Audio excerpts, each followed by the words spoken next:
फिर याद किया। दिल ने फिर याद किया में आप सभी का तहे दिल से खैर मकदम है, स्वागत है। शिबान इमोशनली एंड म्यूजिकली योर्स। दिल ने फिर याद किया में आज एक ऐसी शख्सियत से आपकी मुलाकात करवाएंगी जो हिंदुस्तानी सिनेमा का जाना माना नाम है, जिन्होंने 20 साल तक अपने करियर में, फिल्मी करियर में ऐसे मकबूल तरीन गाने गाए जो आज भी हर दिल अजीज है। अक्सर व बेशतर जब इनकी आवाज़ सुना करते थे उन्हें विश्वास ही नहीं होता था, भरोसा ही नहीं होता था कि ये आवाज़ किसी और की है। इनफैक्ट उन्होंने कई मर्तबा ये कहा अपने लोगों से, आसपास के लोगों से ये कहा कि भाई ये गाना मैंने कब गाया था। कसमें हम अपनी जान की खाए चले गए। सिर्फ उनकी बात नहीं है बल्कि राजेश खन्ना साहब, जयदेव साहब और भी कई म्यूजिक डायरेक्टर्स, नामुमकिन म्यूजिक डायरेक्टर्स हमेशा यही कहा करते थे मोहम्मद रफ़ी साहब के अलावा ये किसी और ने गाया ही नहीं होगा। तेरी आँखों की चाहत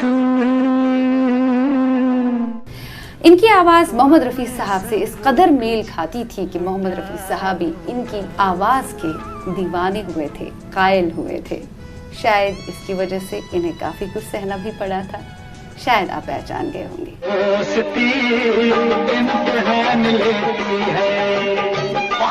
हमारे साथ रूबरू है हिंदुस्तानी सिनेमा का जाना माना नाम अनवर साहब। बहुत बहुत इस्तकबाल है आपका हमारी शो। बहुत बहुत शुक्रिया। आपकी आवाज़ का जादू हर सू आज भी है। जी जी। भले ही आपने अपने 20 साल के छोटे से करियर में, जी हाँ जी, हम कहेंगे आपके लिए काफ़ी तवील था इसलिए कहेंगे क्योंकि जो भी चुनिंदा गाने आपने गाए, कम काम किया लेकिन अच्छा काम किया, जी, वो जी। आज भी हर दिल अजीज है, हर एक को वो गाने याद हैं। जैसे कि हमने जिक्र किया अपने इंट्रोडक्शन में जब आपका तारुफ दे रहे थे कि मोहम्मद रफ़ी साहब के साथ आपकी आवाज़ चूँकि मेल खाती थी, जिसकी वजह से शुरुआत में काफ़ी दिक्कतों का सामना करना पड़ा, काफ़ी मशक्क़त करनी पड़ी जब अपना करियर बनाना चाहते थे। जी। अगर हम आपके पहले गाने की बात करेंगे, कसमें हम अपनी जान की, मेरे गरीब नवाज। यस, मेरे गरीब नवाज। जी। तो मैंने सही कहा क्या कि मोहम्मद रफ़ी साहब के साथ आपकी आवाज़ मिलती थी, उस वजह से इसका बड़ा एक खूबसूरत किस्सा मैं सुनाना चाहता हूँ। सुनना चाहेंगे। ये पहले एक लाइन ही सुना देता हूँ। यस। कसमें हम अपनी जान की खाए चले गए, वाह। फिर भी वो एतबार न लाए चले गए। वाह। तो ये गाना था फिल्म मेरे गरीब नवाज के लिए। और ये गाना जब हुआ है उसके बाद इस गाने की मिक्सिंग होती है ना, जब गाना रिकॉर्ड हो जाता तो उसकी मिक्सिंग होती है, लेवलिंग होता है, म्यूजिक कम रखना, ज़्यादा क्या करना। तो इत्तेफाक से रफ़ी साहब उसी स्टूडियो में आ गए और उन्होंने मेरी आवाज़ सुनी तो अपने साले से, मतलब उनका जो सेक्रेटरी था, काम भी देखता था, ज़हीर जी, ये गाना मैंने कब गाया तो ज़हीर हंसने लगा, कहने साहब ये आप नहीं हैं, ये अनवर नाम का एक लड़का है जो आपका बड़ा फ़ैन है और आपका बड़ा शहदाई है ये। हाँ।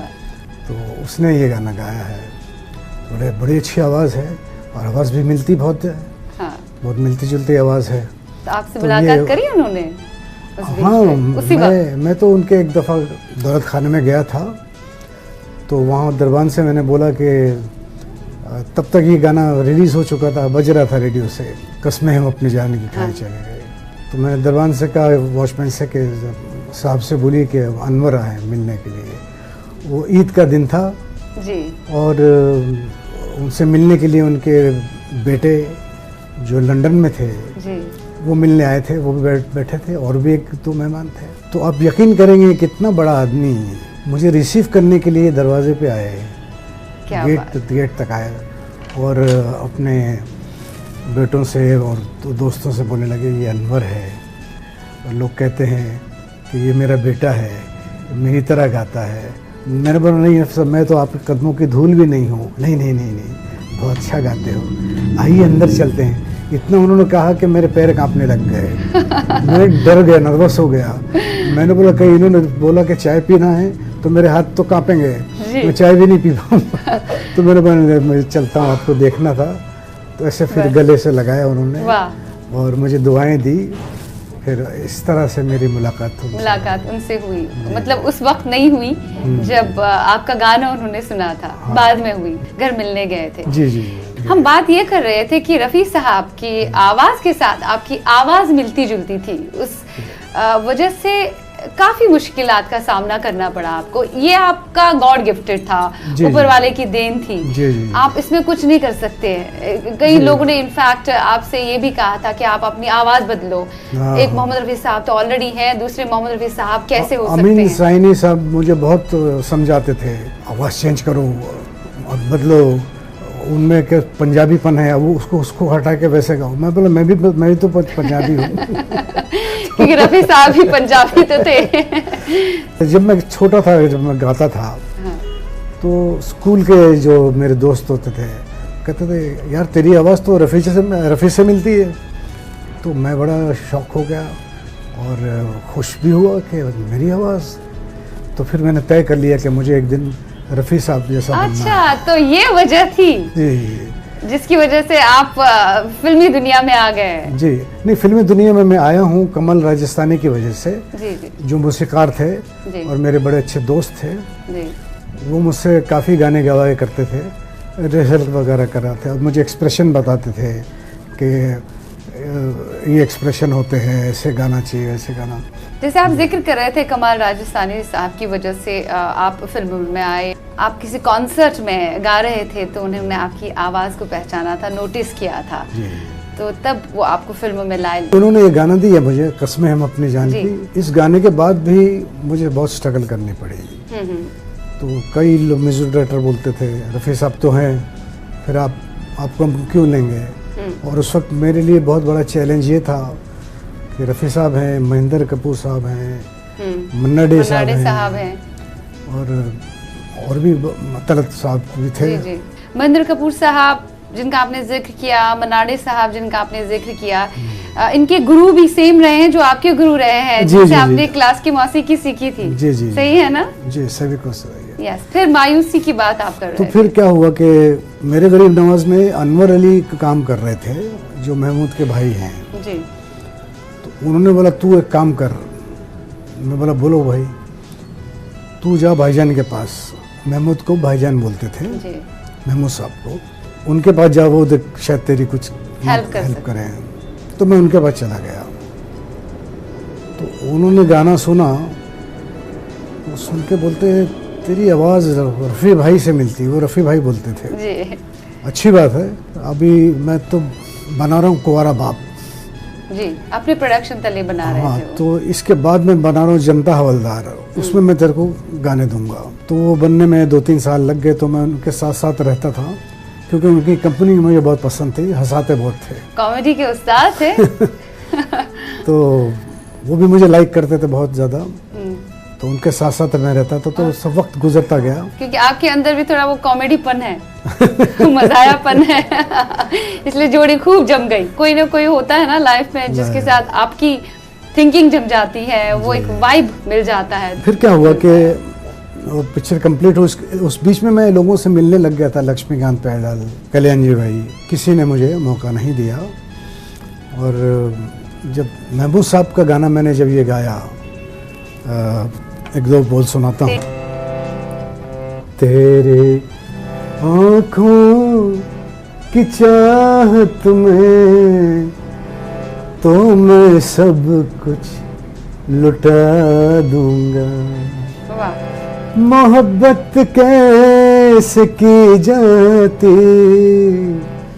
मोहब्बत कैसे की जाती है, दुनिया को दिखा दूंगा। तो ये इसका स्पूल लेके महमूद साहब पहुंचे राजेश खन्ना के पास, जहाँ वो शूटिंग कर रहे थे फिल्मालया में। जी। और वो थोड़े दुखी थे कि उनको अच्छे गाने नहीं मिल रहे हैं। थे। और ये है वो तो महमूद भाई ने बोला, उनको वो राजेशवा बोलते थे क्योंकि पूरी इंडस्ट्री उनको काका जी बोलते थे, काका बोलते थे, तो वो उनको राजेशवा बोले, देख तेरे लिए एक बहुत अच्छा गाना लाया हूँ। तो गाना उन्होंने उस पर मशीन पे चलाया, स्पूल, तो उस ज़माने में स्पूल होते थे, तो सुनने के बाद बहुत मस्त हो गए राजेश खन्ना। तो बोलने लगे बड़े दिन के बाद रफ़ी साहब ने इतने मूड में गाया है। मतलब वहाँ पे भी आप परेशान हो गए होंगे। तो वो जब महमूद साहब ने कहा कि नहीं ये अनवर ने गाया है, बेचारा स्ट्रगल कर रहा है, वेरी गुड, बहुत अच्छा गाया, तो व्हाई नॉट उसको सब पिक्चर में गाना दे। तो ठीक है, नेक्स्ट सॉन्ग भी आ रहा है। नेक्स्ट सॉन्ग तो ये था, वो सैड सॉन्ग था, हमसे कहाँ भूल हुई जो ये सजा हमको मिली, अब तो चारों ही तरफ बंद दुनिया की गली। तो ये जब गाना रिकॉर्ड हुआ और जब इंडस्ट्री में, वो तो इंडस्ट्री छोटी सी है, सबको मालूम है कि एक नया लड़का आया है, उसने राजेश खन्ना के लिए गाया है। तो फिर तो मुझे फ़ोन 4 साल बाद हुआ था जी, लक्ष्मीकांत के फ़ोन आने लगे, फिर कल्याण जी भाई के, ख़याम साहब का मैंने बहुत गाने गाए हैं। जी जी, काफ़ी गज़लें। हाँ, नज़र से फूल चुनती है नज़र, एक तो ये मौसम मौसम, ये भी उन्हीं का गाना है। कसक अनजानी मध्यम मध्यम, चलो घुल जाए मौसम में हम, मौसम मौसम लवली मौसम, मौसम मौसम लवली मौसम। Yes yes. फिर मुझे एक फ़ोन आया कि लक्ष्मी जी का, कि अनवर क्या कर रहा है? तो मैं बोला बैठा हूँ घर में, चल इधर आ जाओ, तो फेमस में एक गाना करना है। तो हुआ क्या था, अर्जेंसी ये थी कि रफ़ी साहब थे नहीं उन दिनों, वो लंदन गए थे शो के लिए, और मनमोहन देसाई की जो पिक्चर थी सुहाग, राइट, तो उसमें हमेशा टाइटल सॉन्ग जो होता था वो रफ़ी साहब से लेते थे मनमोहन देसाई, और वो उनके आने के कोई चांस नहीं थे। तो अब किसको लिया जाए? तो लक्ष्मीकांत ने बोले एक लड़का है अनवर, तो उसके गाना है, इतना मशहूर नहीं हुआ, लेकिन लोग समझ नहीं पाए कि मैंने गाया कि रफ़ी साहब ने गाया, डिफरेंशिएट नहीं कर पाए। एक डाली पे 2 फूल खिले, खिलते ही जो बिछड़ गए। तो ये टाइटल सॉन्ग मैंने गाया, तो बहुत खुश हुआ था वो। तो उसके बाद मुझे नसीब में उन्होंने बुलाया, जिंदगी इम्तिहान लेती है, दोस्ती इम्तिहान लेती है, दोस्तों की जान, दोस्तों की जान, दोस्तों की जान लेती है। अपने आप में बहुत बड़ी खासियत है किसी गुलकार में कि उसको कंपेयर किया जाए, लेकिन साथ उसके ही उसकी खुद की पहचान बनी। जैसे आपने खुद की अपनी एक अलग पहचान बनाई। शुरुआत में तो मुश्किलातों का सामना करना पड़ा, लेकिन फाइनली इंडस्ट्री ने आपको एक्सेप्ट किया, और इस तरह से एक्सेप्ट किया कि आपने अपने 20 साल के करियर में, हिट करियर में जितने भी गाने गाए, सभी के सभी मकबूल रहे। राज कपूर साहब ने आपको प्रेम रोग ऑफर की थी, तो आपने उसमें एक गाना मैं गा चुका था, इनकार किया ये था, प्यार था या कुछ और था, वो गाना मैं गा चुका। सारी खुशियाँ तुझ पे वार के, चला मैं तो सब कुछ हार के, यही इश्क का दस्तूर था, न तुझे पता न मुझे पता, ये प्यार था या कुछ और था। ये मैंने सुना है कि राज कपूर साहब ने आपको कहा था कि प्रेम रोग के सारे गाने आप गाएं, आपने इनकार किया। मेरे गाने थे, लेकिन मेरे से भूल ये हो गई कि उन्होंने ऑफ़र किया मुझे, और मेरे लिए बहुत बड़ा ऑनर था कि मैं उनके साथ काम करूं, गाऊं, लेकिन मुझे इतना पॉलिटिक्स के बारे में या जो कहिए वो इतनी समझ नहीं थी कि बड़े आदमी से बात कैसे की जाती है। अच्छा। तो मैंने उनसे डिमांड कर लिया ज़्यादा पैसे की, फीस ज़्यादा मांगी। तो उन्होंने हाथ जोड़ के, बेटे मैं इतने ही दे सकता हूँ। मैं बोला कोई बात नहीं। तो फिर उनके जितने भी स्टाफ के लोग थे उन्होंने कान भरे ऋषि कपूर के। ओके। ऋषि कपूर के कान भरे कि ये का बहुत दिमाग ख़राब है और ये है वो है, और बहुत डिमांड कर रहा है। हाँ, तो ऋषि कपूर ने वो डिक्लेयर कर दिया कि ये इस फिल्म में अनवर नहीं गाएगा। ओके। तो अभी बेटे की बात तो सुननी पड़ेगी, और हीरो है जी। तो लिहाजा जो मुझे गाने मिलने वाले थे किसी और को मिल गए जी। पर उसी बीच में ये इश्क नहीं आसान भी बन रही थी जी। तो उसका मैं सुना देता हूँ। जरूर। मेरे ख्यालों की रह गुजर से वो देखिए वो गुजर रहे हैं। वाह। मेरी निगाहों के आसमां से जमीन दिल पर उतर रहे हैं। मेरे ख्यालों की रह गुजर से वो देखिए वो गुजर रहे हैं। ऐ शोख नाज़नी तू है बहुत हसीन। इस वक्त मैं आपके लिए बोल रहा हूँ। ओह मैं तो खो गई हूँ आपकी आवाज में और वो पुरानी यादों में। तुझको नहीं खबर मैं तुझको देख कर हैरान हो गया, कुर्बान हो गया। चिलमन में दौड़ कर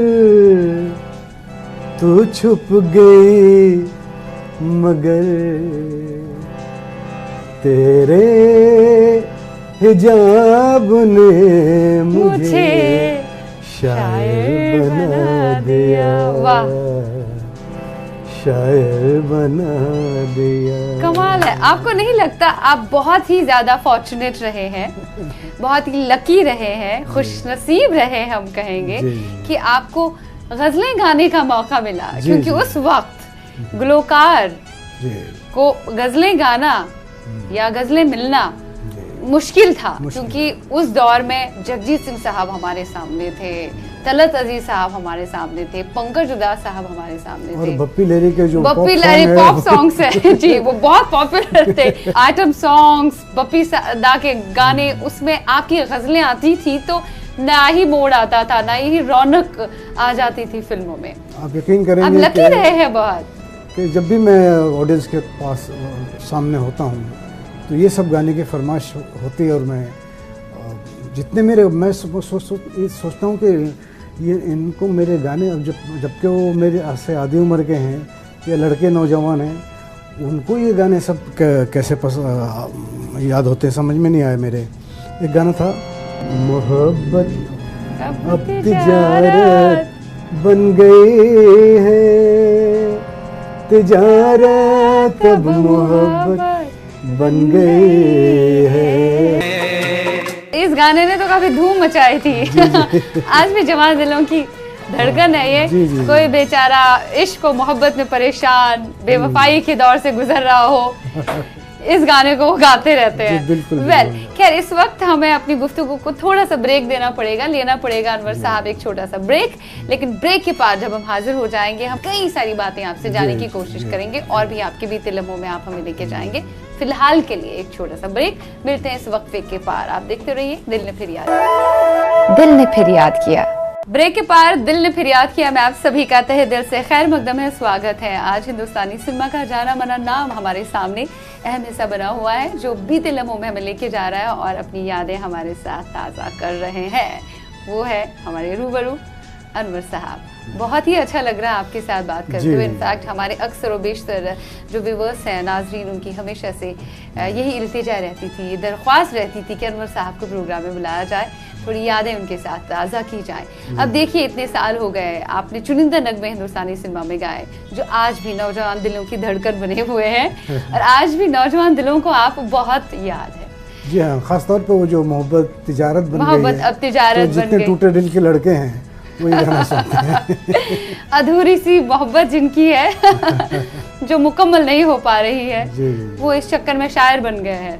वेल, म्यूजिक डायरेक्टर्स की बात करें, लक्ष्मीकांत प्यारेलाल साहब हैं, ख्याम साहब हैं, हमारे दिलीप सिंह सेन है, हमारे बपीदा है, अनु मलिक साहब है, इन सब के साथ आपने काम किया और जोड़ी भी अच्छी रही। ऐसा क्या हुआ, लक्ष्मीकांत प्यारेलाल, मनमोहन देसाई साहब और आप, जब आप तीनों को कोलैबोरेशन होता था तो हिट गाने आते थे सामने, लेकिन अचानक कुछ ना कुछ इख्तिलाफात हो गए? जी हाँ, वो सब मैं समझता हूँ वो मेरी अपनी गलतियाँ हैं, जिसको मैं, आप मानते हैं, एक्सेप्ट करते जिसको हैं, मैं तस्लीम करते हैं? तस्लीम करता हूँ कि वो सब मुझसे हुआ, मेरी नादानी थी और मुझे इनके साथ अच्छी तरह बना के रखता तो आज भी शायद मैं इंडस्ट्री में होता। क्या हुआ तो था? हुआ था ये कि नसीब का गाना जब मैंने गाया, जिंदगी इम्तिहान लेती है, जी। दोस्ती इम्तिहान ले, अमिताभ बच्चन के लिए गाया था, तो उस वक्त एक मेरी फीस तय थी कि मैं इतना लेता हूँ, तो मैंने उनसे बढ़ के मांगा, उनके असिस्टेंट से। तो उन्होंने जाके बोला अनवर इतना मांग रहा है, तो उनको बहुत बुरा लगा, बोले आज के बाद अनवर मेरे फिल्म में नहीं गाएगा। अच्छा। तो फिर वो तलाश करने लगे दूसरे रफ़ी टाइप के, रफ़ी साहब टाइप के सिंगर्स के लिए, तो उनको मिल भी गए और वो हो सकता अच्छे भी थे, उनका काम तो चलता रहा, तो उसमें मुझे कोई शिकवा नहीं। लेकिन मुझे खुशी इस बात की है कि मैंने जितने भी गाने दिए वो हिट गाने हैं। जी, जैसे बात चल ही रही है, आप इस बात को एक्सेप्ट भी करते हैं कि कहीं ना कहीं लाइफ में कुछ गलतियां हो गई। आपने कभी रिग्रेट किया इस बात को बैठ के? हमेशा याद जब आती है ना तो बहुत दिल को तकलीफ होती है कि ऐसा होता तो ऐसा हो जाता, अगर मैं ऐसा बोलता तो वैसा हो जाता। तो ये सब एक दफ़ा लता जी ने बोला मुझे, जब प्रेम रोग मेरे हाथ से चली गई, तो उनके साथ एक आर.डी. बर्मन का मैं गाना गा रहा था। आर.डी. बर्मन का एक गाना सुनाता हूँ। कोई परदेसी आया परदेस में, कुमार गौरव साहब पर फिल्माया गया, देश बनाया परदेस में। फिर लता जी के साथ एक ड्यूट गाना था जो बिल्कुल चला ही नहीं, पता नहीं क्यों। दुनिया बदल गई है या हम बदल गए हैं, लगता है दिल के सारे अरमान निकल गए हैं। ये गाने की रिहर्सल हो रही थी, हम साथ में गा रहे थे, तो लता जी मुझे बोलती है तो प्रेम रोग का क्या हुआ? मैं बोला पता नहीं कुछ। राज साहब बोल रहे हैं, राज जी बोलते थे, राज जी बोलते हैं कि लड़के के मिजाज ख़राब हैं। राज कपूर साहब ने ये कमेंट्स थे क्योंकि आपने ज़्यादा रकम मांगी थी। मिजाज ख़राब। सो स्वीट, बड़े इनोसेंटली आपसे कहा। हाँ, मिजाज ख़राब होंगे जब अचानक कोई था नहीं फील्ड में, मैं अकेला ही था जी। तो मुझे हर तरफ से डिमांड ज़्यादा थी, ज़्यादा डिमांड थी, कभी यहाँ गा रहा हूँ कभी वहाँ गा रहा हूँ। तो इस बीच में क्या हुआ कि कुमार सानू के साथ एक गाना मैंने गाया, है अच्छा खासा दो भी दुश्मन बन जाता है जी। आता है, अच्छा ये गाना था। तो उससे पहले उनका जो आशिकी गाने बड़े हिट हो गए थे। Yes yes yes. और मैं उस वक्त न्यूयॉर्क में था, किसी रेस्टोरेंट बैठा था, तो गाने आशिकी के चल रहे हैं, तो मैं बोला ये आ गया तो हम लोग तो आउट हो गए।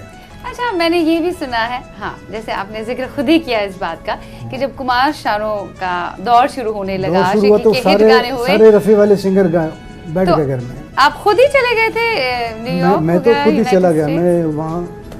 आपको कहीं ना कहीं लग रहा था शायद अब हम पीछे हटेंगे, हम लोग को ज्यादा अहमियत नहीं मिलेगी जी, क्योंकि जी, अब जी। कुमार शानू जैसे सिंगर्स आ मैं गए। काफ़ी इस अरसे के लिए वहाँ चला गया था अमेरिका।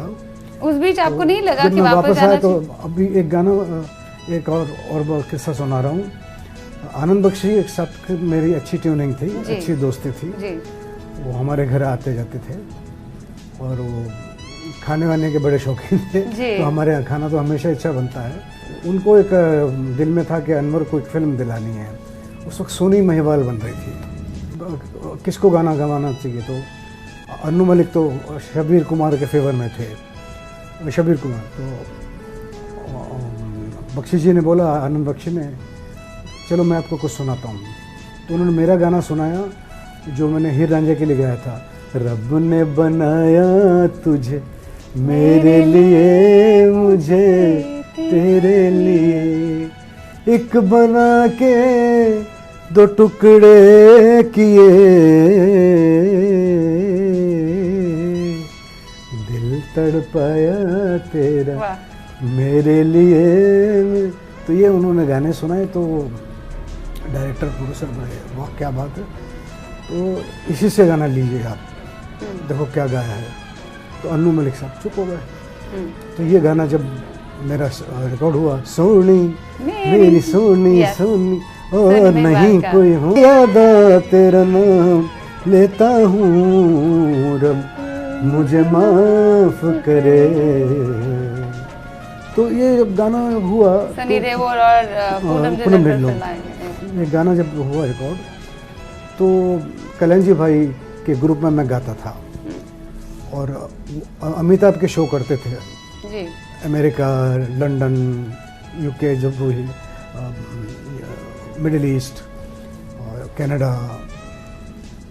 तो उन्होंने बोला शो आ रहे हैं, आपको चलना है, लेकिन आप सोच लीजिए कि आपके गाने भी यहाँ जा सकते हैं क्योंकि 3 महीने रहना है। तो मैंने बोला कोई बात नहीं, मैं चला गया। अब मेरे जाते ही वो अन्नू मलिक ने चढ़ा दिया, उनको देखा है नहीं, वो किससे गवाएंगे। तो जो उनका पसंद का सिंगर था उसको उससे गवाया। बाकी गाने गवा दिए। मेरे किस्मत में एक गाना आया।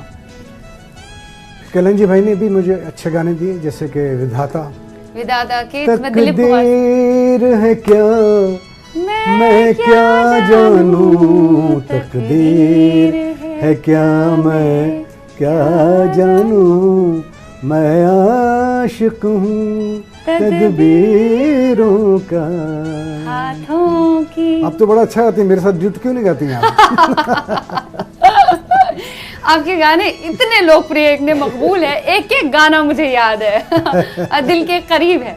अच्छा। कमाल कमाल लेकिन आप गाते भी अच्छा है, सुर में गाती हैं, ये कमाल की बात है। चलिए बहुत बहुत शुक्रिया, कोशिश करेंगे एक डुएट गाने की आगे। बिल्कुल बिल्कुल, कोई करना ही चाहिए। वेल आपने बात अधूरी छोड़ दी। ये गाना तो आपने उनकी फिल्म का गाया, सोनी महिवाल का, सुपर डुपर हिट हुआ, भले ही बाकी गाने आपसे नहीं गवाए। लेकिन कभी कभी आपको इस बात की तकलीफ हुई कि भले ही मेरे कुछ डिसीजंस गलत थे लाइफ के, उस बात का तो आपको अफसोस था, आपने एक्सेप्ट करी वो गलतियां, लेकिन कहीं ना कहीं आपको तकलीफ हुई इस बात की कि जो मुझे मिलना चाहिए वो मुझे नहीं मिला, या लॉबिज्म का आप शिकार हुए, कहीं ना कहीं पॉलिटिक्स आपके साथ खेली गई। हो सकता है आप दिल के बहुत अच्छे थे, आप जो भी बोलते थे सामने बोलते थे, अपनी बात रखते थे। मेरे दिल में जो भी आता था मैं मुंह पे बोल देता, मेरी आदत नहीं दिल में रखूं, मुंह पे सुना।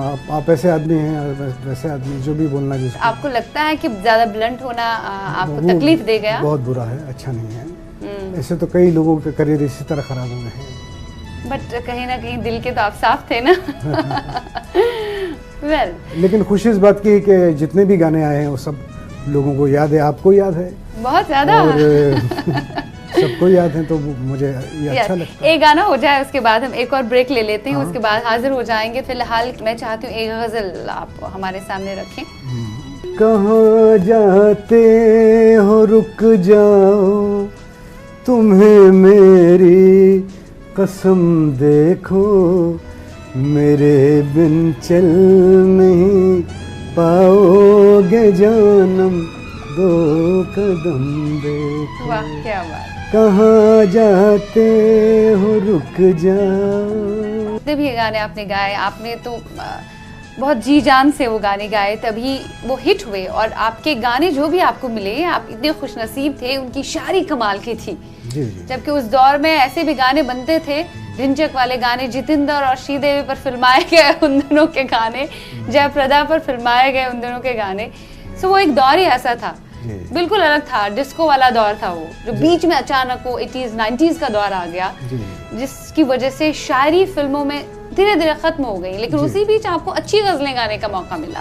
तो आप खुशनसीब रहे, जैसे बिल्कुल। मैं अच्छे दौर से गुजरा हूँ, और जितनी मेरी कलेक्शन है, जितने मेरे गाने, उससे मैं बहुत सेटिस्फाइड हूँ और मुतमईन हूँ, और शुक्र अदा करता हूँ उस मालिक का कि मेरे हिस्से में जितने भी गाने आए हैं वो सब अच्छे आए हैं, लोगों ने पसंद किया जी। है। एक और ब्रेक लेते हैं यहाँ पे, हम मिलते हैं इस वक्फे के पार, और कुछ और भी बातें अनवर साहब के साथ करेंगे। कहीं मत जाइएगा, देखते रहिए अपना चहेता प्रोग्राम दिल ने फिर याद किया। ब्रेक के बाद हम हाजिर हुए हैं आप ही के चहेते प्रोग्राम दिल ने फिर याद किया में। अनवर साहब हमारे रूबरू है, काफी अच्छा लग रहा है, आपको भी बड़ा अच्छा लग रहा होगा, वो पुराना दौर याद आ रहा है। आपको देख के और अच्छा लग रहा है। आपको अच्छे अच्छे गाने लाइफ में मिले। कुछ लोग बहुत सालों स्ट्रगल करते हैं, बहुत सारे गाने गाते हैं, लेकिन नाम नहीं होता। लेकिन आपने चुनिंदा गाने गाए, शायरी से भरपूर गाने गाए, अच्छे बेहतरीन म्यूजिक डायरेक्टर्स के साथ काम किया, बेहतरीन लिरिक्स राइटर्स के साथ काम किया। आपसे कहा जाए पर्सनली किन के साथ, किन म्यूजिक डायरेक्टर्स के साथ आपको बहुत अच्छा लगा काम करने में, जो दिल के भी बहुत अच्छे, आपके जज्बात को बखूबी समझते थे, जिनके सामने आप सब कुछ बयां कर पाते थे? देखिए, ऐसा है कि मैं ख़याम साहब का नाम पहले लूँगा, क्योंकि वो रिहर्सल बहुत कराते हैं, घर पे बुलवा के इतना गाना याद करा देते हैं कि मैं आराम से वहाँ गाता हूँ। बाकी लोग लक्ष्मीकांत प्यारेलाल के भी गाने गाए हैं, लेकिन उनके रिकॉर्डिंग में मैं हमेशा नर्वस डरा रहता था, गाना मुझे ठीक से याद नहीं हो रहा है, क्या हो गया है, तो वो डर लगा रहता था। तो लेकिन फिर भी मैं याद करके उसको गाता था। तो उनके साथ थोड़ा मुझे लगता था कि भाई अनईजी है। अच्छा, अनईजी लक्ष्मीकांत प्यारेलाल साहब के साथ, और ख़याम साहब के साथ बड़ा इजी। बहुत इजी। उनकी गजलें आपने गाई बखूबी, बहुत प्यारी गजलें, खूबसूरत गजलें। वेल, एक बात यहाँ रह गई, जैसे आपने कहा कभी आप नर्वस फील करते थे, तो किशोर दा की अब बात करें। बड़ा अच्छा इंसिडेंट, आपके चेहरे पे हंसी आ गई। किशोर दा का तो जवाब ही नहीं। मैं सोचता हूँ कि इस तरह का आदमी जो कॉमेडी भी और एक्टर भी और सिंगर भी, हर चीज़ में लाजवाब, कोई ऐसा ना आया है, ना हुआ है, ना होगा। उनके साथ तो इतना मज़ा आता था कि मैं बता नहीं सकता। उनके साथ हम शो करने जाते थे कभी कभी, तो इतना हंसाते थे, वो सबकी नकल करते थे। ओपिनियन साहब कैसे गाना गाते हैं, ये साहब कैसे गाते हैं, वो कैसे गाते हैं, तो वो हम लोग को हंसते हंसते बुरा हाल हो जाता था। तो उनके साथ एक गाने का इत्तेफाक हुआ, ओ तुझ पे कुर्बान मेरी जान, मेरा दिल मेरा ईमान, यारी मेरी कहती है यार पे कर दे सब कुर्बान, है कुर्बान। जब मैं होई करता था ना, तो यूं करके देखते थे, और बैठ गए, गाना नहीं गा रहे। तो कल्याण जी भाई और आनंद जी भाई, कल्याण जी भाई ने बोला जब हो जाके आनंद जी भाई आ गए, पान खाते, क्या हो गया, बोले नहीं भाई क्या है, किशोर दा आप बोलो। आनंद जी बोले आप बोल दीजिए। नहीं ऐसा करके बात करते थे। नहीं, फिर शुरू हो गया। तो वो हो तो रहा, फिर वो उनको मजा आया फिर। यस, तो मतलब आपने इनकॉर्पोरेट किया, वो आपका योगदान है, वो ही देना। या आपके गीत हो, नगमे हो, कोई ना कोई कहानी जुड़ी हुई है, और कहीं ना कहीं अलग अलग, हर गाने में अलग एक्सप्रेशंस हैं। जी, जैसे रफ़ी साहब कमाल के एक्सप्रेशन दिया करते थे। हर एक गाना अपने आप में मुनफरिद है, अपने आप में अलग है। इस तरह आपके साथ भी ऐसा हुआ, हर एक गाना अपने आप में जुदा है, बिल्कुल अलग है ना। खैर, आपके साथ बात करके तो बहुत ही अच्छा लगा। आप जाते जाते आपके वालिद साहब के बारे में, आशिक हुसैन साहब के बारे में जरूर कहना चाहेंगे, क्योंकि वो बहुत अच्छे हारमोनियम प्लेयर थे और स्टार वादक भी थे, और उन्होंने शुरुआती तरबियत आपको बेहतरीन तरीके से, बाकायदगी से आपको सिखाया। मैं समझता हूँ जो कुछ भी म्यूज़िक मेरे अंदर आया है वो उनके वजह से आया है। अगर वो म्यूज़िक में नहीं होते तो शायद मैं भी नहीं गाता। लेकिन मेरे ये गाने का जुनून इतना था कि अगर मैं सो भी रहा हूँ ना, तो मेरे पेरेंट्स मुझे जगा के बोलते थे क्या हो गया, तो मैं गाना गा रहा हूँ, तो सोया नहीं हो क्या, मैं सो गया हूँ, फिर मतलब सोते हुए भी मैं गा रहा हूँ, इतनी धुन, गाने की धुन थी, पागलपन जिसको बोलते हैं ना एक, क्योंकि कोई भी चीज़ हासिल करने के लिए पागल होना थोड़ा सा ज़रूरी है, मतलब उस आर्ट के लिए। तो उन्होंने बोला, उनकी क्या मर्ज़ी थी कि मैं म्यूज़िक डायरेक्टर बनूँ, तो मैं तो गाने की तरफ था। तो फिर उन्होंने क्या किया, मुझे बोला कि तो चल तू वायलिन सीख ले। पैरेलल लक्ष्मण पैरेलल है ना, पैरेलल के जो फादर हैं राम प्रसाद जी जो थे बेचारे, तो वो वायलिन सिखाते थे बच्चों को, तो मुझे वहाँ लगे इसको सीखना है, तो मैं वहाँ भी गाने ही गाता था, वायलिन ध्यान कम देना गाना। तो उन्होंने मेरे फादर को बुलाया, बोले इसको तू आप गाना सिखाइए, ये इसका ध्यान वायलिन में नहीं है। तो फिर वो मुझे लगे अब्दुल रहमान ख़ान के पास। अब्दुल रहमान ख़ान साहब जो रफ़ी साहब को भी सिखा चुके थे और मन्ना डे साहब को भी सिखाया। मन्ना डे साहब ने उनसे ठुमरी सीखी। मन्ना डे साहब को ऐसा लगता था उनकी आवाज़ रोमांटिक नहीं है, और मेरे उस्ताद अब्दुल रहमान जो है वो ठुमरी सिखाते, उसमें रोमांस ही रोमांस होता था। ठुमरी का मतलब है रोमांस, तो वो ठुमरी सीखते थे उनसे। और महेंद्र कपूर भी, उनकी आवाज़ में रोमांस नहीं, उन्होंने भी ठुमरी सीखी। सुमन कल्याणपुर और गोविंदा की जो मदर हैं निर्मला देवी, उन्होंने भी सीखा है। तो उनके पास ले गए, तो मुझे बोला कुछ सुना, तो टेबल पड़ा था, तो मैं गाना मैंने सुन कर चले हम फिदा जानो तन साथियों, अब तुम्हारे हवाले वतन साथी। रफ़ी साहब का गाना ये गाया मैंने। तो बोले क्या बनना चाहते हो, मैं बोला मुझे प्लेबैक सिंगर बनना है। बोले वो तो तुम हो, और क्या है ऑलरेडी हो सीखे हुए हो। मैं बोला नहीं, थोड़ा मुझे राग वाग सीखने हैं। ठीक है, फिर उन्होंने अपनी शागिर्दी में मुझे ले लिया, और सुन के सीखता रहा उनसे। और मोहम्मद रफ़ी साहब से लगाव आपका कब हुआ था? कोई इंसिडेंट आपको याद है बचपन में? मोहम्मद रफ़ी साहब के गाने क्या ज़्यादा घर पे बजते थे, या फिर आपको उनकी आवाज़ बहुत मुतासिर करती थी? मुझे रफ़ी साहब की आवाज़ का मैं इतना दीवाना था कि उनके साथ कोई भी अगर गा रहा हो तो मुझे लगता था वो अच्छा नहीं गा रहा है, रफ़ी साहब अच्छा गा रहे हैं, ऐसा लगता था। मैं रफ़ी साहब की बुराई सुन ही नहीं सकता था, मैं अभी सुनता हूँ। तो मैं इतना उनको मानता था कि अगर खुदा के बाद अगर किसी को माना है तो वो रफ़ी साहब है। और अभी चलते चलते उनके एक नज़म में जरूर सुनाइए। मैं ये सोच कर उसके दर से उठा था कि वो रोक लेगी, मना लेगी मुझको। हवाओं में लहराता आता था दामन के दामन पकड़ कर बिठा लेगी मुझको। कदम ऐसे अंदाज से उठ रहे थे कि आवाज देकर बुला लेगी मुझको। मगर उसने रोका न उसने मनाया, न दामन ही पकड़ा, न मुझको बिठाया, न आवाज ही दी, न वापस बुलाया। मैं आहिस्ता आहिस्ता बढ़ता ही आया,